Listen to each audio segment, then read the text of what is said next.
Hey YouTube, I got a hot and fresh series for everybody. It's brand new, it's just about to drop, and it's on the Taimanov. That is a Sicilian opening, so an opening you can only play against e4. Obviously in this series, I had games where I played white, I played against the move d4, move 1, c4. I only recommend it against e4, and as such, those are the only games that I'm going to include for you guys to look at. The Taimanov is a Sicilian opening, quite special to me, because I was able to beat my highest rated opponent ever, Grandmaster Alexei Shirov. I had a really nice game in Iceland a while ago, so it's an opening that means a lot to me. I think I know a lot about it, and I'm excited to show you guys the opening plans, the middle game plans, what are some common ideas, where the pieces go, how to understand the pawn structures. Excited to get into all that with you guys, and I hope it will be helpful for you guys to implement and copy into your own games seamlessly. Enjoy the series.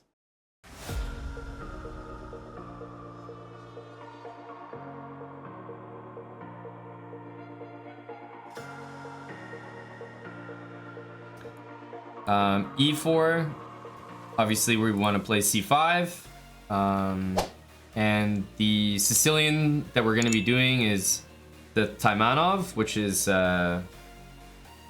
basically E6, Knight C6, but specifically with like Queen C7, A6. And that setup you can do against C4 as well. So if white does C4, I'll probably do something very similar. All right, E3, he didn't quite get there with E4. I'll still play C5. He didn't quite make it there. A little mouse slip.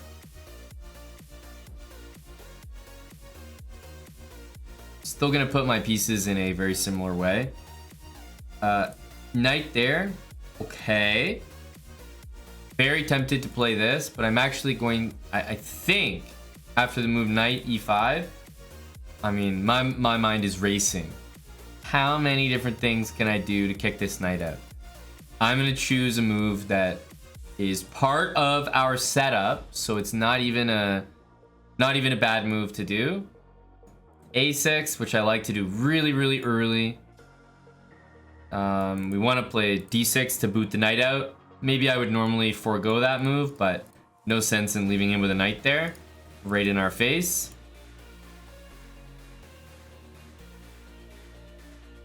Knight out. As we know, B5 is a huge part of our plan to put our bishop here. We looked at this setup, obviously with colors reversed, but you should be able to identify that, you know, after a move like that, absolutely no hesitation, B5. No hesitation. We know we want to do this move. I just said we want to do it anyway, so if we hit the knight, why the heck not? After you play B5, it's definitely going to be a good move to put the bishop there after. Knight C3, well, I hope you guys can see what I see. That does walk into a fork. But for the most part, we stuck to the principles here. Let's take that. And the worst part about this position for him is I think he's going to lose more material. Because there's still knights hanging. There's also G2 hanging. And it's tough to keep everything defended here.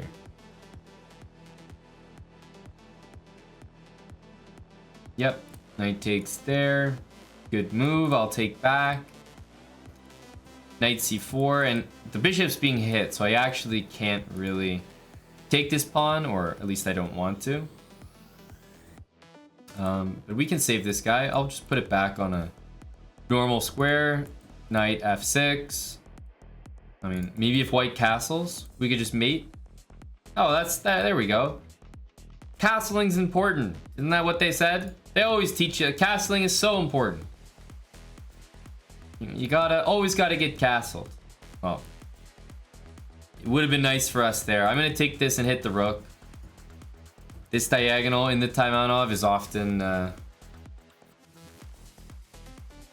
strongest one.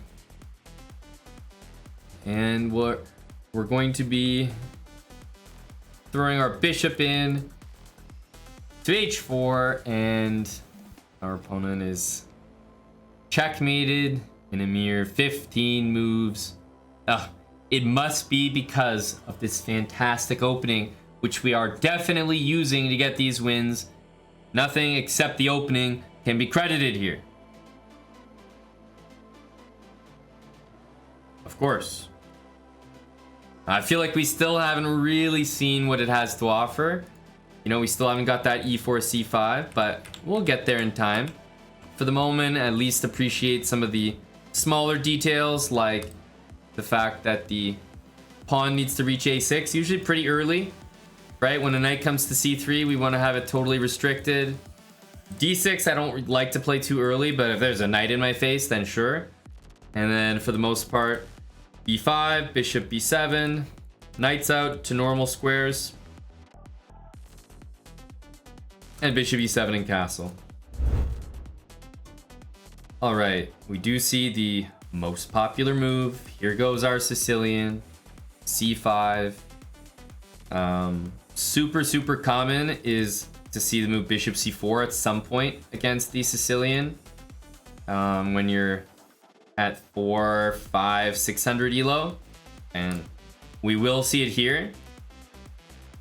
When I see this move, yes, I can already tell you there's a reason why I'm going over the Taimanov Sicilian of all Sicilians, because I think it is such a strong one against this. Like, this is, right? People love to go for these bishop c4, like queen f3. It stops all that nonsense. So I think that's kind of nice. b5, and it's important to play e6 and a6. So you take these two squares from the bishop. If that pawn was back here, not only would mate be possible, but bishop d5 as well. And as you can see here, we're already going to win a piece. This is going to happen a lot. It's going to happen a lot. People are going to play bishop here against your Sicilian, and they're going to play bishop, like they're just going to blunder a piece. It's going to happen more than you think. And if you're lucky, like me, they might even blunder two pieces. They might do that for you. If you're really lucky like me, you might get two. All right, bishop wants to go back. Of course, we're gonna take that piece. Two? No. If you're like me, guys, you'll make sure to win 3 pieces. Surely you'll win 3 of them, right? You won't stop at just 1 or 2. You'll take 3 of them. You'll stop at nothing until you're satisfied that you've taught him a lesson not to play bishop c4 against the damn Sicilian. All right, I'm gonna take here now. We're up a lot of material, and I haven't moved anything yet. I've just moved pawns and my queen. Like, I'm getting worked out here. All right, there's a good move. There's a good move. My pawn's hit. I mean, hey, I'll take it. Let's go, baby. But I promise you, after this, it really is time to rein in my addiction and focus on developing. I promise. After this, I solemnly swear, we're going to go back and develop our pieces the way they should be. But hey, our structure is exactly how it would be in a Taimanov. Okay, the pawn on a2 is not usually there, I'm not gonna lie. But our bishop, our knight, our bishop, these moves are all exactly as they would be.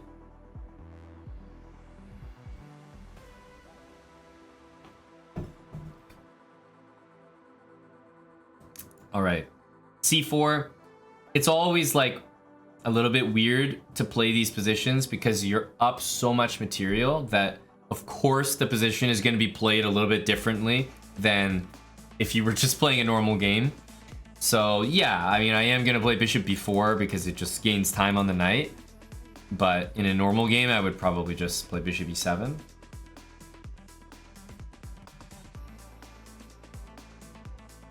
Again, would I normally take e4? Probably not. But now the move knight f6 is completely safe next turn. If I did it there, I think I would have had to face e5. Knight e5, I'm gonna get developed here. And next move might be knight c6 if he lets me. Bishop back. Ooh, it's a fancy move there. A little f3, make some space for the rook type of stuff. Okay, okay. I can respect that. I can respect it. I have a little queen e3 move I probably want to play here.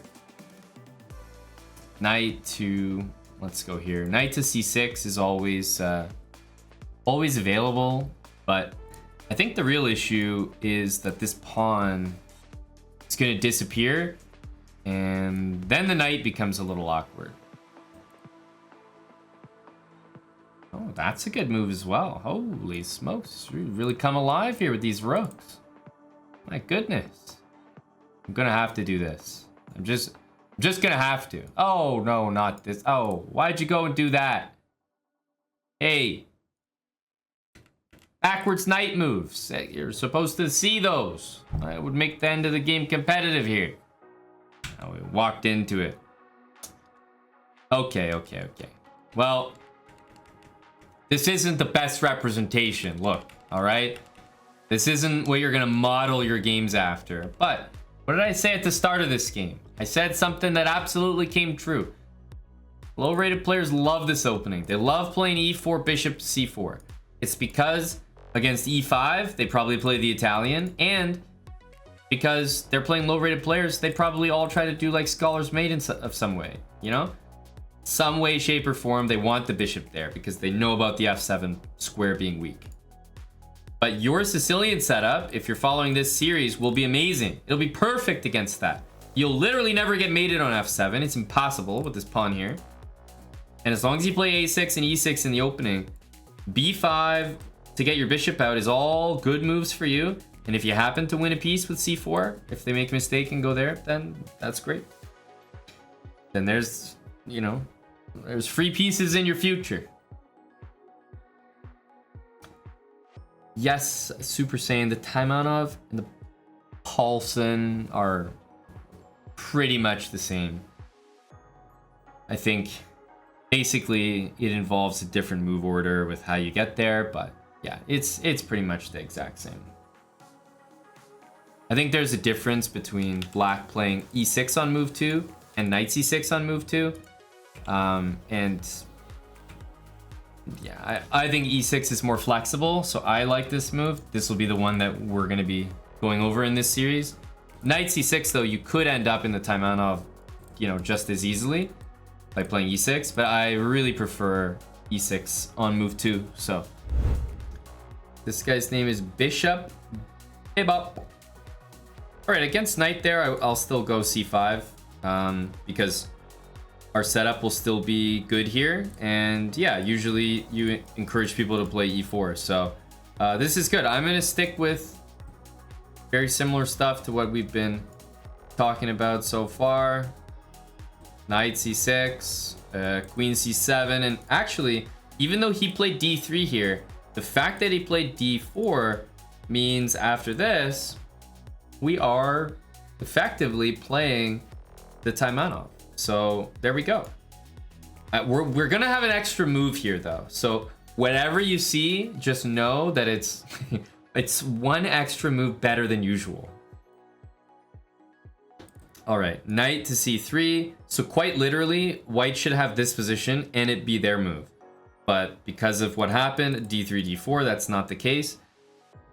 So I'm gonna go ahead and just play b5.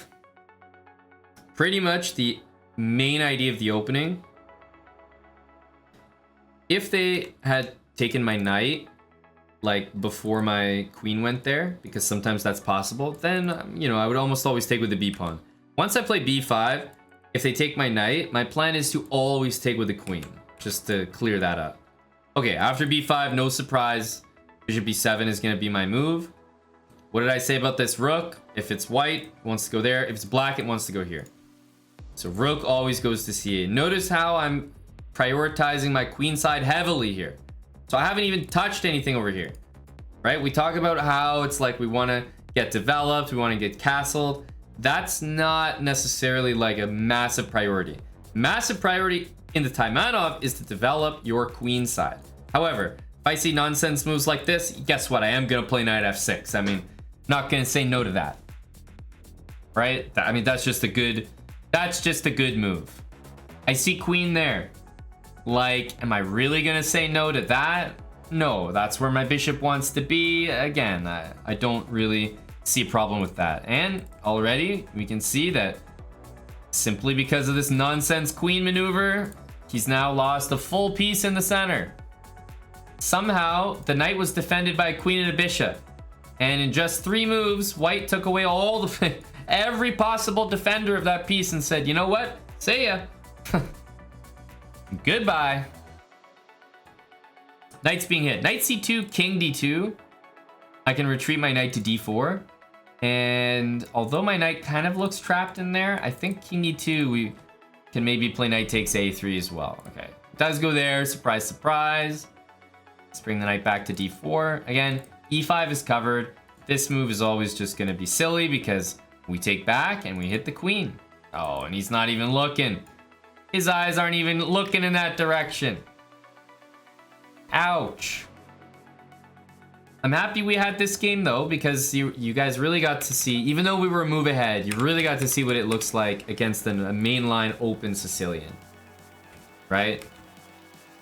Queen on c7, b5, bishop there, and if this move hadn't been played and it was like bishop e2, then I would have played probably rook c8. All queenside moves at the start. The sack is nothing. Our bishop's covering d6. Don't worry about that. If they take with the queen. Even when the bishop's here, take with the queen. Make that battery. Don't be taking with the bishop. Don't be taking with the pawn. Take the knight back with your queen. Rook over. And then we can start getting these other moves in. Knight f6, bishop e7. But we'll get to those. They don't always go there. That's the most common. But we'll get to those. Let's focus on how to develop our queen side and get that early b5 in. That's a good place to start. All right, Sicilian, we know what we're gonna do. Move to e6, that's what we're gonna start with. d4, great. So this is exactly what the Taimanov's gonna look like.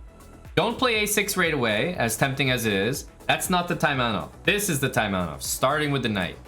All right. The move c3 is kind of iffy. It's not a great move, honestly. So our next move in the Taimanov is queen c7.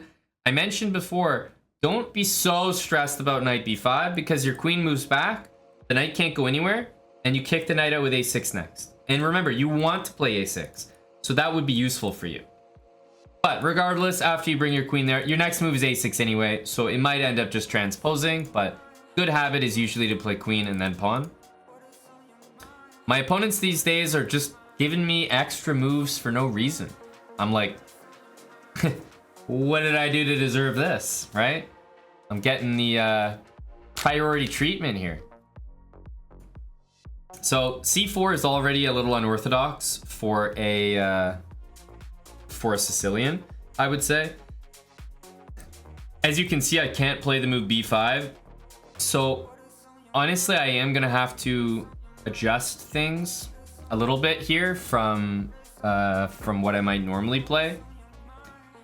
But honestly, I'm kind of wondering if just knight f6 is the... Well, I'll just do this. This is a nice simple one. I assume knight c3. What else?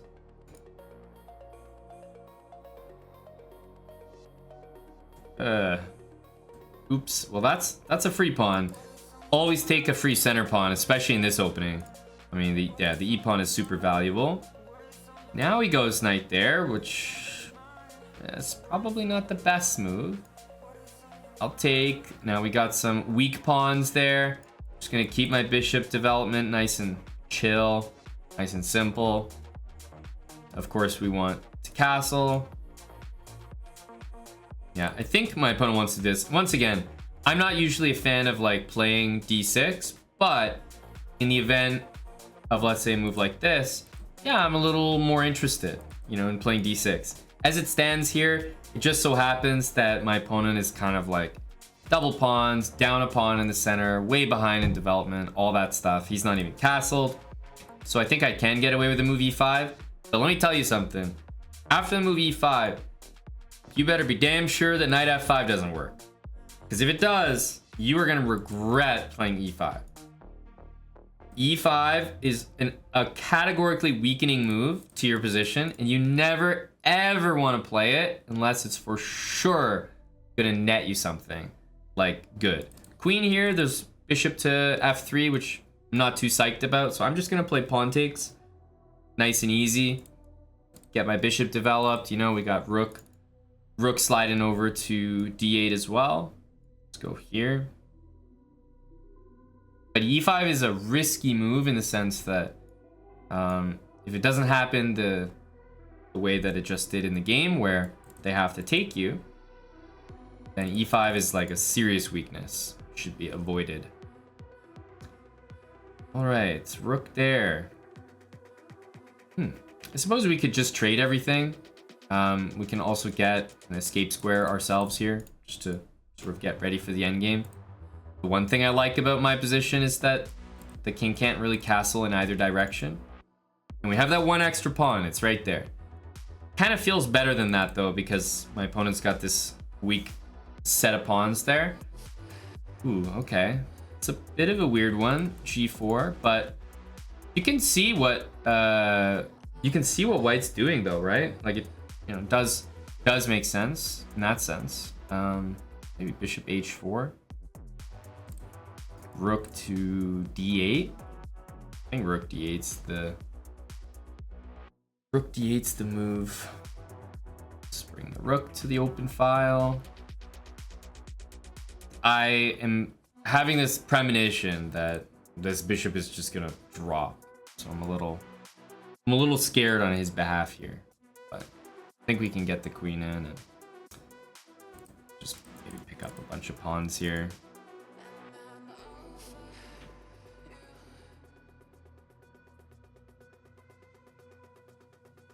I know this bishop is a little weird, but he wasn't really in trouble the whole game, and oh man, it's just a privilege to play against a dark square bishop. Like when you're against one bishop, oh man, you can just do all your work on the opposite color square and there's really nothing that can be done to stop you, type of thing.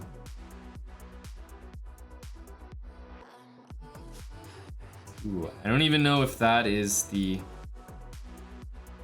best way to do things for him, because now I think the position technically becomes even easier to pre-move.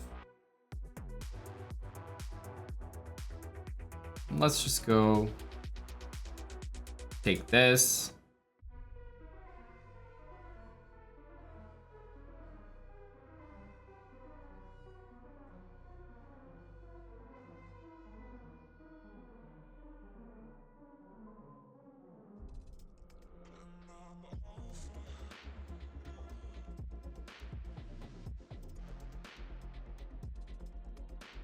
It's actually a remarkably unique position that I think maybe everyone would stalemate. The reason I say that it's unique is because when you have the when you have this pre-moving technique, you always stutter step if this queen is like that. But you never need to stutter step when your queen is closer to the king. That will always be checkmate. The one and literal only exception to that rule is on the board in front of you, and it is if you happen to be putting the king in a corner. So even though your queen is closer to the king, if you happen to end up here, the king just doesn't have any more squares to go. So it's a really unique checkmating case, actually. But it once again reaffirms the rule that always stutter step and you will never stalemate. Quite literally. Okay, so our opponents are kind of wasting time in the openings with stutter steps of their own. But for the most part, I think you're seeing how Black's setup wants to be. It's just that people are blundering things, so of course I'm going to take them. But these are our setups, you know? pawn first, e6 second, knight to c6 third. The queen is there in the fourth move. Of course, whenever they play d4, we take it. That's just the rule. And we do need to get our pawn up to a6, but usually happens after the queen moves. So again, most of these positions and almost all of them, you know, if we saw stuff like, and this would be like the main line. Almost all of these positions, if the knight takes here when the pawn's on b7, we play pawn takes. But if the knight takes here when the pawn is on b5, then we play queen takes. There are nuances and maybe some exceptions to that, but I think that's a strong enough rule to apply to almost every single scenario, and you won't be making a serious mistake if you just follow those two rules for recapturing the knight. Like obviously here, you would recapture like that. And here you would recapture like that. Here you'd recapture like that. But on the next move, you'd recapture like that, basically. And even if your bishop was here, you'd still recapture like that. Doesn't matter. And you'd almost never play d takes. Almost never. It's like, I think it takes some stronger understanding to know when you're supposed to do that. So for the most part, sticking to queen takes or b takes is going to be nice and simple, nice and easy. Well, Zeal, basically what I just said was, if you do what I just said, you won't ever be making a serious mistake. And because I'm at 400 elo, it's like I'm more interested in not seeing people make mistakes. So if the knight takes here, you could always make an argument. Oh, well, what about queen takes? And then we get this position, and that's kind of the same. It's like, maybe you're right sometimes. Sometimes not, but maybe you're right sometimes. However, if black played b takes, maybe it's not as good as queen takes sometimes, but b takes will never be bad here. Like, it'll always be okay. So it's safer for someone who's not too sure about the rules to just always take with the b pawn if they can. And if they can't, then I'll always take with the queen. And then you'll never really go wrong. But, you know, I can just think of some situations where you take with the queen, opponent plays like a4 or something and kind of throws you off because you can't exactly get b5. So I think instead of dealing with exceptions at 400 elo, it's like, let's keep it simple. Take with the damn b pawn if you can. If you can't, take with the queen. Nice and easy. As we play many ratings up from here, you'll see maybe some instances where I deviate from that, or where you yourself might think, hey, what if I did a different move? But for now, I think that makes the most sense. Okay, we got the black pieces. Holy smokes, the pre-moves are coming out here. Well, we know we like this, and after the bishop comes there, I've talked about this a few times, important to just hit him with a6 first. There might be some, you know, d5 moves you're thinking about doing. They're not bad, they are good moves, but I think just stick to the setup. Also in the setup, they play d4. Now, yes, we absolutely want to take this, but there's something that's technically possible for us to do here that isn't normally available, and it's just, we can play the move b5 first. It's a little unusual, but it just stops him from going there, and it does force him to go back that way. Pretty much every single time I would say pawn takes on d4, of course, but if I can play this and not allow bishop b3, I don't know, may as well. Bishop g5 has been played. Even though I don't love it, guess what? f6 wins a piece here, no matter how you cut it. It's like, boy, this is going to be one of the uglier pieces that I win, but it is going to be a piece.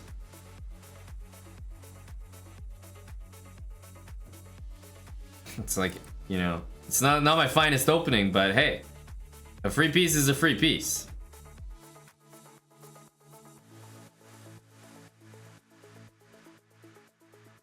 So I didn't just get two. Sorry, I didn't just get one piece. I got two free pieces? You're joking me. My lucky day. Two free pieces. Jeez Louise. I should say thank you. Knight e5, a little bit of a threat there with queen h5, so let's go ahead and stop that. Again, pawn takes is always silly because it just trades queens. No point in doing that if you're white.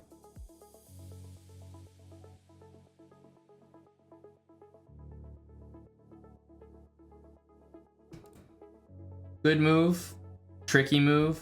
I think we'll just take here to start and maybe bishop out and castle. Technically, after taking, we could even do queen takes.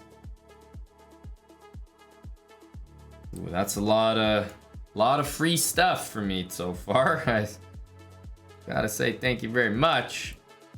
Yeah, that's just gonna be resignation. I mean, it's just so much material. Now it's 3 pieces and it's looking like it's only gonna be more. Okay, look, I mean, taking is great. It's a fine move, but I think at this point, because we can play b5, I think we should. If you had played this move, there's not a problem at all with that, you know, and then you wanted to play knight c6, and then you wanted to play queen c7, that's fine, right? You'd be doing just fine there. If people play the Sicilian the way they should, and they play the open Sicilian, then we bring the knight first, then the queen, then the pawn. Knight, queen, pawn. But if people play like this ridiculous bishop move that I see all the time, I don't want the knight, I don't want the queen, I just want to start with pawns because we can really do some damage with this early b5. So many times you're going to see that you win a piece there. So I think it's definitely worth it to include. If white had been playing the good moves here, maybe they would go back. Then I would take. And here I would probably consider like queen c7. And notice how I wouldn't bring my knight out. And that's because I don't want to take with the pawn. We've talked about that. So I would go here and then probably bishop here, knight here in some order. Take with the queen on c6. And then we have our setup once again for the Taimanov. So everything will kind of transpose, you know, now that you kind of know where the pieces go, it's your job to make sure they end up